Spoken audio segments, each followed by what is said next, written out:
What's up, guys? Today we're going to be talking about 5 common repairs you might have to do on a 3800 powered car and how to know what they are and what to do about them.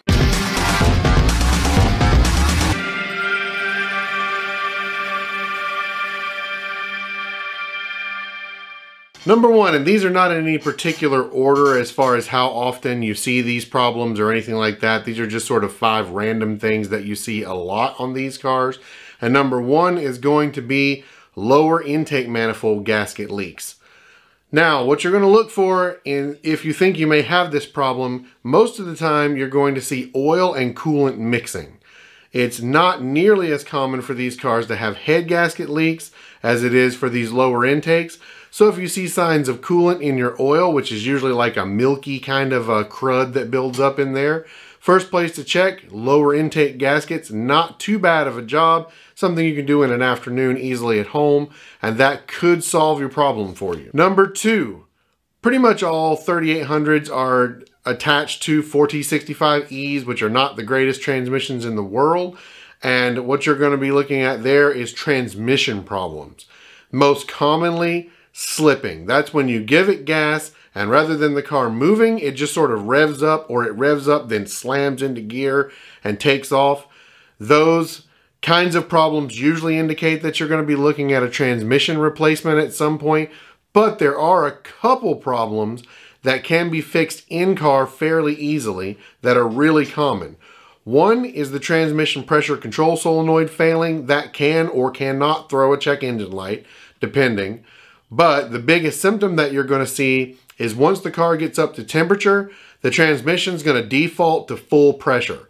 So if you've got a transmission that shifts normal when you first start out, then once it gets up to temp is just slamming gear to gear like it's at max pressure, you're probably looking at a bad pressure control solenoid, which can be accessed through the side cover, which you can do with the transmission in the car. It's not a fun job, but it can be done.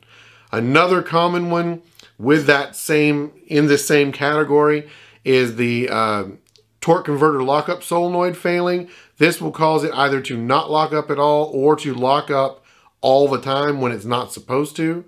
So if you feel that, that's another problem that can be solved under the side cover and not require necessarily a transmission replacement. Number 3, another common problem on these is the mass airflow sensor failing. With the MAF failing, it will usually cause the car not to want to idle or not to want to start. Easy way to check this is if your car turns over good but won't start, unplug your mass airflow sensor. This will default it into volumetric efficiency mode.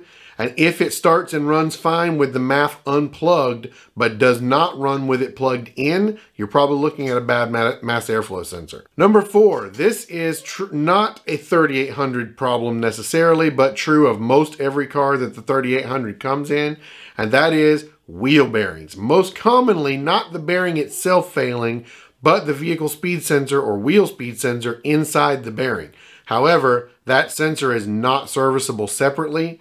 So if you've got your traction and your brake light come on all at once, your ABS light I mean, then pull the codes. If you've got codes for a wheel speed sensor at a specific wheel, odds are you're probably going to need to replace that wheel bearing to replace that speed sensor.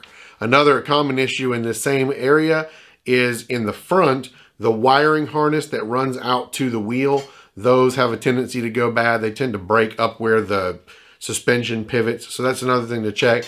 But far and away, the most common problem is the bearings themselves. And number 5 for the Supercharged 3800 guys would be failure of or wear in the Supercharger coupler.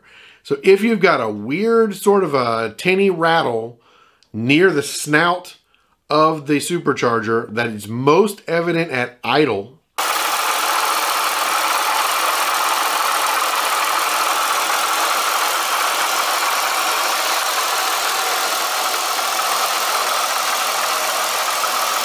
this is probably your problem. This can be fixed with the Supercharger on the car if you want to just pull the snout, or you can pull the Supercharger off, which makes it a little bit easier. But it is a job you can do yourself at home, and it is not that big a deal. I do have some videos on it if you want to check those out. I'll leave a link down in the description rather for you to check those videos out. But that was 5 common problems and repairs on 3800 powered cars and what to do to look for them. So if this was helpful, drop this video a like, drop me a comment and let me know how you like this video and if you have any ideas for other videos that you want me to make. And make sure you're subscribed so you see those videos when they come out. I will see you guys in the next one. Thank you so much for watching, and peace.